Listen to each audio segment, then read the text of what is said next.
আসসালামু আলাইকুম রহমতুল্লাহি ওবরাকাতুহ। বিসমিল্লাহির রহমানির রহিম। আলহামদুলিল্লাহ রাব্বিল আলামিন ওয়াল আকিবাতু লিল মুত্তাকিন। আসসালাতু ওয়াসসালামু আলা নবিয়্যিহি মুহাম্মাদিন ওয়া আলিহি ওয়া আসহাবিহি আজমাইন। আম্মা বাদ। সম্মানিত দিনদার ভাই বোনেরা, আজ আমি আপনাদের জন্য অত্যন্ত চমৎকার একটা ভিডিও নিয়ে হাজির হয়েছি। বন্ধুরা আমার, আপনারা জানেন গত কয়েক বছর পর্যন্ত আমি বাংলাদেশের বিভিন্ন প্রান্তে সফর করে বেড়াচ্ছি। আলহামদুলিল্লাহ, যেখানেই যাচ্ছি অসংখ্য অগণিত ভাই বোন আমার সাথে দেখা সাক্ষাৎ করে তাদের নানা রকম সমস্যার কথা তুলে ধরছেন। আমিও আমার সাধ্যানুযায়ী তাদের সাহায্য করার চেষ্টা করে যাচ্ছি। বন্ধুরা আমার, আল্লাহ রাব্বুল আলামিনের কাছে এই প্রার্থনা করি, আল্লাহ রাব্বুল আলামিন যেন আমাকে আমৃত্যু মানুষের খেদমতে নিয়োজিত রাখেন, আমিন। বন্ধুরা আমার, আমাদের প্রত্যেকের জীবনে এমন কিছু সমস্যা থাকে যে সমস্যা থেকে মুক্তির কোনো পথ আমরা খুঁজে পাই না। এমন কিছু অসুখ বিসুখের মধ্যে আমরা মাঝে মধ্যে আক্রান্ত হই যে অসুখ বিসুখ থেকে রক্ষার, মুক্তির কোনো পথ আমরা খুঁজে পাই না। আমাদের জীবনে এমন কিছু আশা মাঝে মধ্যে আমাদের মনের মধ্যে চলে আসে যে আশা পূরণের কোনো পথ আমরা খুঁজে পাই না। আবার এমন কিছু শত্রুর দ্বারা আমরা আক্রান্ত হই যেসব শত্রুর হাত থেকে বাঁচার কোনো রাস্তা আমরা খুঁজে পাই না। তো বন্ধুরা আমার, এমন সব জটিল সমস্যার সমাধানে আজকে আমি এমন কিছু আমল নিয়ে কথা বলবো যে আমলগুলো করলে আপনি নিঃসন্দেহে, আমি আবারও বলছি, যে আমলগুলো করলে আপনি নিঃসন্দেহে আপনার জটিল ও কঠিন সমস্যা থেকে মুক্তি পেতে পারবেন ইনশাআল্লাহ। তো বন্ধুরা আমার, আজকের এই ভিডিওটি না টেনে একেবারে শুরু থেকে শেষ পর্যন্ত আপনি দেখুন। ইনশাআল্লাহ এই ভিডিওটি হতে পারে আপনার জীবনের একটা অন্যতম সেরা ভিডিও, যেটির মাধ্যমে আপনার জীবনটাই পরিবর্তন হয়ে যেতে পারে ইনশাআল্লাহ। তো বন্ধুরা আমার, প্রথম যে আমলটির কথা বলবো সেটি হচ্ছে দুরূদ শরীফ। দুরূদ শরীফ কি এটি আমরা জানি। পবিত্র কোরআনুল কারীমের মধ্যে বলা হয়েছে, ইন্নাল্লাহা ওয়া মালাইকাতাহু ইউসাল্লুনা আলান নবী ইয়া আইয়ুহাল্লাযীনা আমানু সাল্লু আলাইহি ওয়া সাল্লিমু তাসলিমা। এই আয়াতের একেবারে সার কথা যেটা, সেটা হচ্ছে আল্লাহ রাব্বুল আলামিন এবং তার ফেরেশতারা আল্লাহ রাসূল সাল্লাল্লাহু আলাইহি ওয়াসাল্লামের উপরে দুরূদ পাঠ করে থাকেন।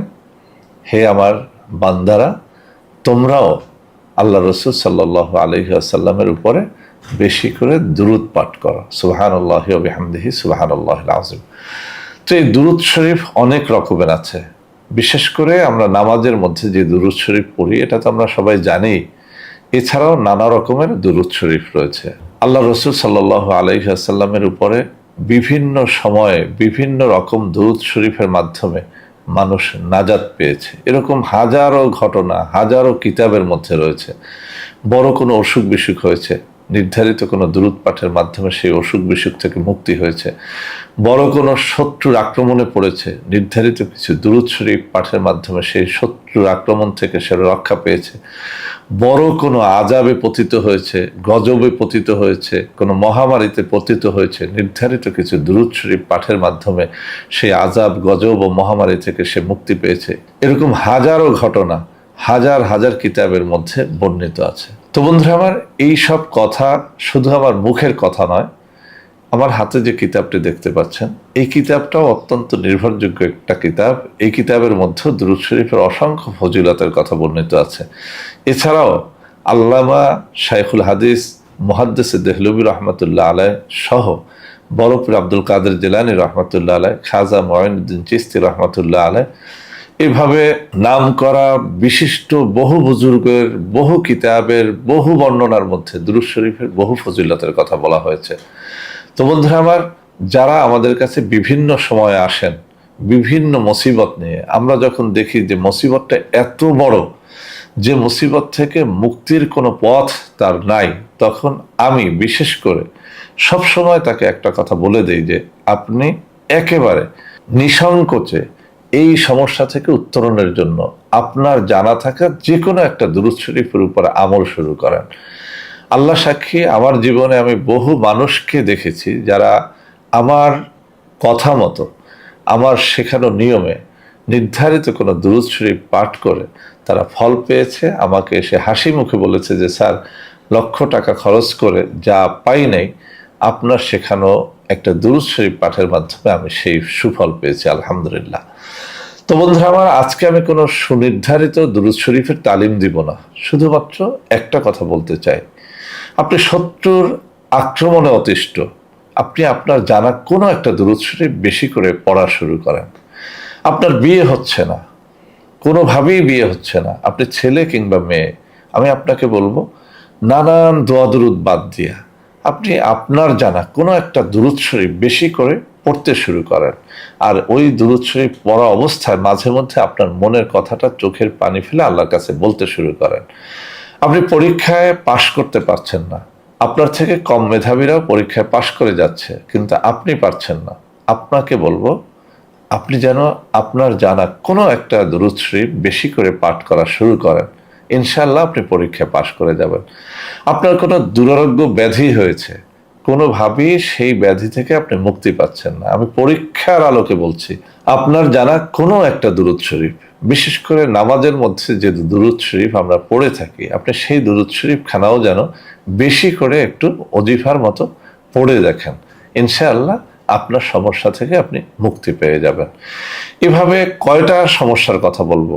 আপনি বিদেশ যেতে চাচ্ছেন, ভালো কোনো চাকরি খুঁজে বেড়াচ্ছেন, ব্যবসা বাণিজ্যে সফলতা চাচ্ছেন, চাকুরিতে সফলতা চাচ্ছেন, আপনার স্ত্রীকে বশীভূত করতে চাচ্ছেন, স্বামীকে বশীভূত করতে চাচ্ছেন, সমাজের বিশৃঙ্খলা থেকে নিজেকে বাঁচাতে চাচ্ছেন, পারিবারিক বিশৃঙ্খলা ঝগড়াঝাটি থেকে নিজেকে বাঁচাতে চাচ্ছেন, মুক্তি দিতে চাচ্ছেন। হতাশ না হয়ে আপনি শুধু একটা কাজ করেন, 5 ওয়াক্ত নামাজ পড়েন, নামাজের পাশাপাশি দুরূদ শরীফ পড়েন।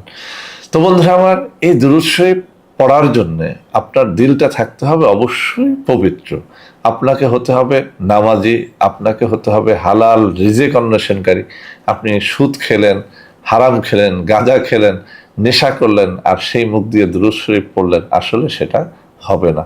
এই দুরূদ শরীফের ফজিলতের উপরে আমার জীবনের ছোট্ট একটা ঘটনা আমি এই ভিডিওর শেষের দিকে বলবো, যদি আপনাদের ভালো লাগে সেই পর্যন্ত ভিডিওটা না টেনে যেন দেখেন, ইনশাআল্লাহ এর দ্বারা আপনারা অবশ্যই ফায়দাবান হতে পারবেন। দুরূদ শরীফের সব থেকে বড় ফজিলত হচ্ছে আল্লাহ রসুল সাল্লাল্লাহু আলাইহি ওয়াসাল্লামের দর্শন লাভ করা, অর্থাৎ স্বপ্নযোগে তার দিদার নসিব হওয়া। সুবহানাল্লাহি ওয়া বিহামদিহি সুবহানাল্লাহিল আযীম। অসংখ্য অগণিত মানুষ, অসংখ্য অগণিত আউলিয়া কেরাম বেশি করে দুরূদ শরীফ পাঠের মাধ্যমে আল্লাহ রসুল সাল্লাল্লাহু আলাইহি ওয়াসাল্লামের দিদার লাভে ধন্য হয়েছেন। কোন কোন হাদিসের মধ্যে আল্লাহ রসুল সাল্লাল্লাহু আলাইহি ওয়াসাল্লামের দিদার সম্পর্কে বলা হয়েছে যে, যে ব্যক্তি স্বপ্নে আল্লাহ রসুল সাল্লাল্লাহু আলাইহি ওয়াসাল্লামকে কখনো দেখবে, সে যদি ঈমানের উপরে মৃত্যুবরণ করে, সে জান্নাতবাসী হবে। সুবহানাল্লাহি ওয়া বিহামদিহি সুবহানাল্লাহিল আযীম।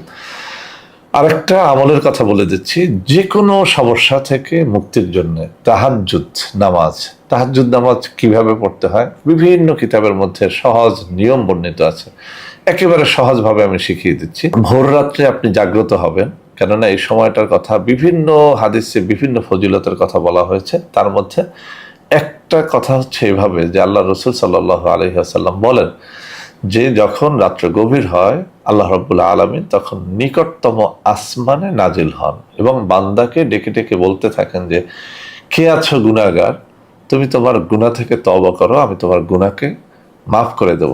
কে আছো অভাবী, আমার কাছে তোমার রিজিকের কথা বলতে থাকো, তোমার অভাব আমি দূর করে তোমাকে আমি রিজিক দিয়ে দেব। এভাবে এক একটা সমস্যার কথা উল্লেখ করে করে আল্লাহ রাব্বুল আলামিন বলতে থাকেন নিকটতম আসমানে এসে। তো ওই সময়টাতে আমরা অনেকেই অলসের মতো ঘুমিয়ে থাকি।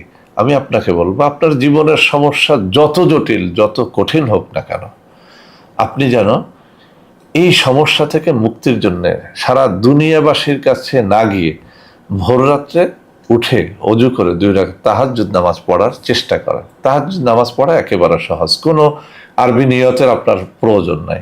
আপনি অজু করবেন, আমি তাহাজ্জুদের নামাজ পড়তেছি, আল্লাহু আকবার এই কথা বলে আপনি হাত বাঁধবেন। যথারীতি আমরা যেভাবে নফল নামাজ পড়ি, একবার সূরা ফাতিহার পরে যে কোনো সূরা মেলানো যায়, বিশেষ করে তাহাজ্জুদের নামাজে আপনি সূরা ইখলাস অর্থাৎ কুল হু আল্লাহ সূরাটা মেলাতে পারেন।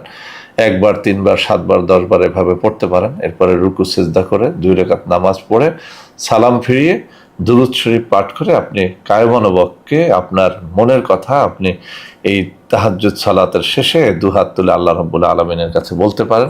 আপনি পরীক্ষা করে দেখেন, ইনশাআল্লাহ ইনশাআল্লাহ আপনার বিপদ কেটে যাবে, আপনার ন্যাক আশা পূর্ণ হবে, আপনার যে কোনো মকসুদ সেটা যত জটিল হোক কঠিন হোক সেটা অবশ্যই পূরণ হবে। শত্রুর হাত থেকে বাঁচতে পারবেন, রিজিকের অভাব দূর করতে পারবেন। এগুলো আমার মুখের কথা না, এগুলো পরীক্ষিত বাস্তব কথা। বহু কিতাবের মধ্যে এগুলো আছে। আপনি আপনার জীবনে যেন একটুখানি পরীক্ষা করে দেখেন। আমি আর একটা দোয়ার কথা বিভিন্ন ভিডিওতে বলেছি, আজকেও বলি। এই দোয়াটিও বিভিন্ন হাদিসের মধ্যে এসেছে যে আপনি ভোর রাত্রে যখন সুবহে সাদেকের সময়টা শুরু হবে তখন জাগবেন, অজু করে পাক পবিত্র হয়ে জায়নামাজের মধ্যে বসে সুবহানাল্লাহি ওয়া বিহামদিহি সুবহানাল্লাহিল আযীম ওয়া বিহামদিহি আস্তাগফিরুল্লাহ, এই দোয়াটা আপনি যদি বেশি করে পাঠ করেন আপনার অভাব, সেটা যত কঠিন অভাব হোক না কেন, সেটা থেকে আপনি মুক্তি পেয়ে যাবেন।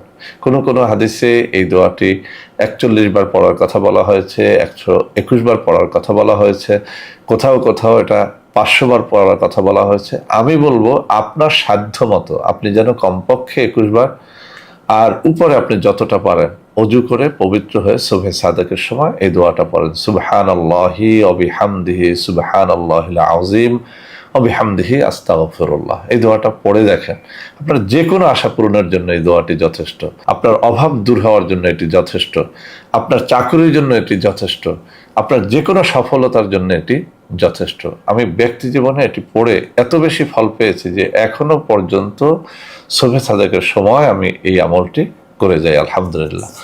তো বন্ধুরা আমার, এই যে 3টে আমলের কথা বললাম, দুরূদ শরীফ, এরপরে তাহাজ্জুদের নামাজ, আর একটা ছোট্ট দোয়া, আমি চ্যালেঞ্জ দিয়ে বলছি, আবারও বলছি, আপনার সমস্যা যত বড় হোক না কেন আপনি হয় এই 3টা আমলই করতে পারেন, অথবা যে কোনো 2টা আমল করতে পারেন, অথবা এই 3টা আমল থেকে যে কোনো একটা আমল করতে পারেন। তবে শর্ত হচ্ছে আপনাকে অবশ্যই হালাল রিজিক অন্বেষণকারী হতে হবে, আপনাকে অবশ্যই 5 ওয়াক্ত নামাজি হতে হবে। পাক পবিত্র দিলে আপনি যদি আল্লাহ রাব্বুল আলামিনের সান্নিধ্য লাভের উদ্দেশ্যে এই দোয়াগুলো পড়েন, ইনশাআল্লাহ এর দ্বারা আপনি সুফল লাভ করতে পারবেন। তো বন্ধুরা আমার, বলেছিলাম ভিডিওটির শেষে দুরূদ শরীফের ফজিলতের উপরে আমার জীবনের ছোট্ট একটা ঘটনা বলবো, আমি সেটা বলছি। আমি যখন কামিল পরীক্ষা দেই, আমার এখনো স্পষ্ট মনে আছে যে আমি একটা শপথ নিলাম যে কোনোভাবেই নকল করব না। আমার কাছে খুব বেশি কষ্টদায়ক মনে হতো যে কামিল পরীক্ষা অর্থাৎ টাইটেল পরীক্ষার সবকটা সাবজেক্টই তো আরবি, কোরআন, হাদিস, ইজমা, কিয়াস, তাফসির, এরপরে ফিকা, যা কিছু আছে সব কিছুই তো আরবি। এর একটা আনসার নাই যেগুলো আরবি বা কোরআন হাদিসের দলিল ছাড়া দেয়া যায়। তো আমি খুব বেশি কান্না করতাম আল্লাহর কাছে যে আল্লাহ তুমি আমাকে সেই সাধ্যটুকু দাও যে আমি যেন পারি, সবাই নকল করুক কিন্তু আমি যেন পারি একেবারে আল্লাহর হস্তে, আল্লাহর সন্তুষ্টির জন্য আমি যেন সম্পূর্ণ নকল মুক্তভাবে আমি যেন কামিল পরীক্ষাটা দিতে পারি। আল্লাহ রাব্বুল আলামিনের কি ইচ্ছা। আমি খুব বেশি করে দুরূদ শরীফ পড়তাম। আমার এখনো মনে আছে পরীক্ষার হলে যাওয়ার আগে আমি যখন খুব বেশি দুরূদ শরীফ পড়তাম, দুরূদ শরীফ পড়া অবস্থায় ওই দিনের পরীক্ষার যে প্রশ্নপত্র যা হবে সেটা কিন্তু আমি কানে কানে শুনতাম, সুবহানাল্লাহি ওয়া বিহামদিহি সুবহানাল্লাহিল আযীম, অর্থাৎ আমি কানে শুনতাম ক্বালা ক্বালা রাসূলুল্লাহ সাল্লাল্লাহু আলাইহি ওয়াসাল্লাম, এভাবে পাঠ করে শোনানো হচ্ছে কোনো একটা হাদিস বা কোনো একটা আয়াতের অংশ বা কোনো একটা প্রশ্নের আনসার, কানে কানে কেউ যেন আমাকে পাঠ করে শোনাচ্ছে। আমি সাথে সাথে সেটা নোট করে রাখতাম, পরীক্ষার হলে গিয়ে দেখতাম যে সেটাই এসেছে, আলহামদুলিল্লাহ। এভাবে আমি একেবারে চাক্ষুষ কামিল পরীক্ষায় আমি যখন সবার থেকে ভালো রেজাল্ট করলাম, আমার কাছে দুনিয়াতে যত ঘটনা আমি দেখেছি আমার জীবনে তার থেকেও সব থেকে এই ঘটনাটাই আমার কাছে বিস্ময়কর যে শুধুমাত্র দুরূদ শরীফ পাঠের মাধ্যমে আমি একটা পরীক্ষার সবকিছুই আমি জেনে যেতাম শুধুমাত্র দুরূদ শরীফের মাধ্যমে। সুবহানাল্লাহি ওয়া বিহামদিহি সুবহানাল্লাহিল আযীম, এটা একটা ছোট্ট ঘটনা। এছাড়াও আমার জীবনে দুরূদ শরীফের পাঠের মাধ্যমে আরো অনেক নিয়ামতের কথা আছে, আমি সেগুলো উল্লেখ করতে চাই না। আমি আপনাদেরকে বলতে চাই যারা আপনারা বিপদগ্রস্ত আছেন, যত বড় বিপদেই পড়েন না কেন, দুরূদ শরীফের অভ্যাসটা যেন আপনারা করেন, তাহাজ্জুদের অভ্যাসটা যেন আপনারা করেন। আর যে ছোট্ট আমলটার কথা বললাম, সুবহানাল্লাহি ওয়া বিহামদিহি সুবহানাল্লাহিল আযীম, এই আমলটা যেন আপনারা করেন। ইনশাআল্লাহ এর মাধ্যমে আপনারা আপনাদের যে কোনো আশা, যে কোনো সমস্যা থেকে মুক্তি পাবেন ইনশাআল্লাহ। তো বন্ধুরা আমার, আশা করি আজকের এই ভিডিওটি আপনাদের অনেক অনেক কাজে দেবে। বন্ধুরা আমার, ভিডিওটি যদি আপনাদের ভালো লেগে থাকে, আপনারা অবশ্যই এই ভিডিওটি আপনাদের বন্ধু বান্ধবদের মধ্যে শেয়ার করে দেবেন, যাতে করে তারা ভালো কিছু শিখতে পারে। আর এই সাইফুল স্যার নামের এই চ্যানেলে এখন থেকে আমি নিয়মিত কিছু ভালো ভিডিও আপলোড করার চেষ্টা করব। আর আপনারা কোন ধরনের ভিডিও চান একটু কমেন্ট করে জানাবেন। আর যারা আমার সাথে দেখা সাক্ষাৎ করতে চান, তারা আমার হাতে থাকা এই যে কাগজের মধ্যে নম্বর, এই নম্বরে সরাসরি আমার সাথে দেখা সাক্ষাৎ করতে পারবেন, অথবা আমার সাথে ভিডিও কলেও আপনারা যোগাযোগ করতে পারবেন, কথা বলতে পারবেন। তো বন্ধুরা আমার, আশা করি আজকের এই ভিডিওটি আপনাদের অনেক অনেক কাজে দেবে। বন্ধুরা আমার, ভিডিওটি ভালো লাগলে লাইক করবেন, কমেন্ট করবেন, শেয়ার করবেন, আমাদের প্রত্যেকটা চ্যানেলকে ভালোবেসে সাবস্ক্রাইব করবেন। আল্লাহ হাফেজ। আসসালামু আলাইকুম ওয়া রাহমাতুল্লাহি ওয়া বারাকাতুহু।